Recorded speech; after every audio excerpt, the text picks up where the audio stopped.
If you work with computers, you've likely heard terms like RAM, hard drive, and processor mentioned by tech support or others who are more interested in what goes on inside of a computer's case. If you've always wondered what the various components of your computer are for, but have never really had the time to look into it, then this video is just for you.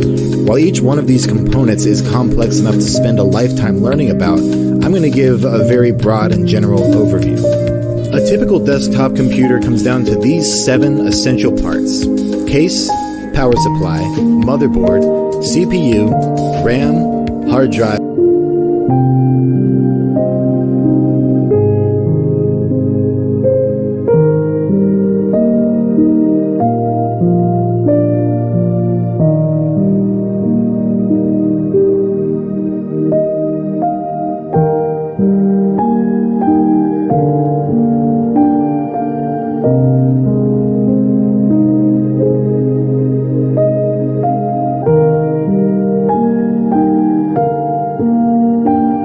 and graphics cards.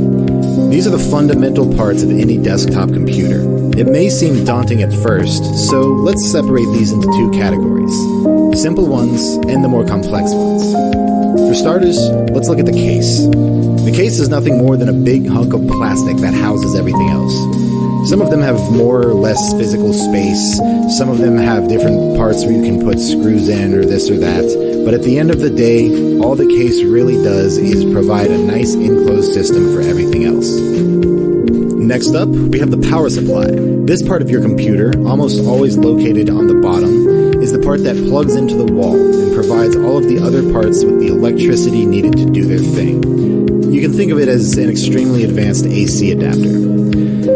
The last of the simple parts to mention is the motherboard.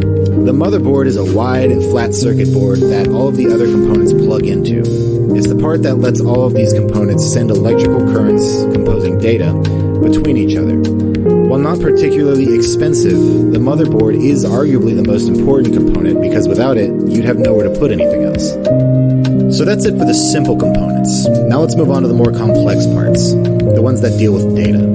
The 4 main components to keep in mind here are CPU, RAM, hard drive, and graphics card. Now first things first, I'm going to establish some terminology. Keep in mind that CPU is also known as the Central Processing Unit, or processor.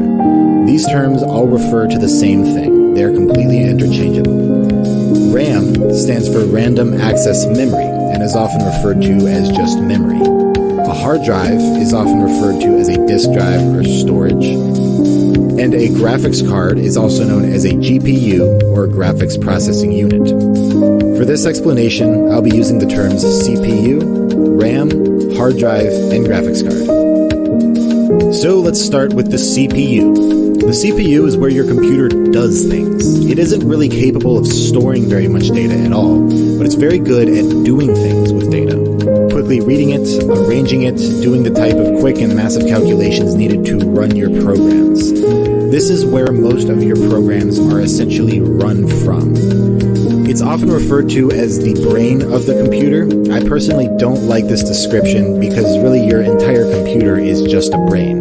It's just the center part of your computer's brain. Basically everything that happens in your computer goes through your CPU at some point. Now let's talk about RAM and hard drive at the same time because they have a very unique relationship, which is probably why people often confuse the two. Your hard drive is where all of your data is stored. When your computer tells you you're running low on space, it's because your hard drive is almost full. All of the data that makes up your videos, pictures, documents, project files, or the 3D worlds and models that make up a game are all stored here. While hard drives can store lots of data, they're relatively bad at accessing that data quickly. Everything is accessed through a tiny little wire here, and because most hard drives are made up of spinning disks, your hard drive isn't going to be able to constantly give your CPU the information it needs to run certain programs. That's where RAM comes in. RAM is another form of storage. It stores the exact same kind of data as your hard drive, but RAM sacrifices storage space for nearly instant accessibility. Unlike your hard drive, which sends all of its data through a tiny little thin wire, your RAM is arranged in these long, thin sticks that insert into your motherboard.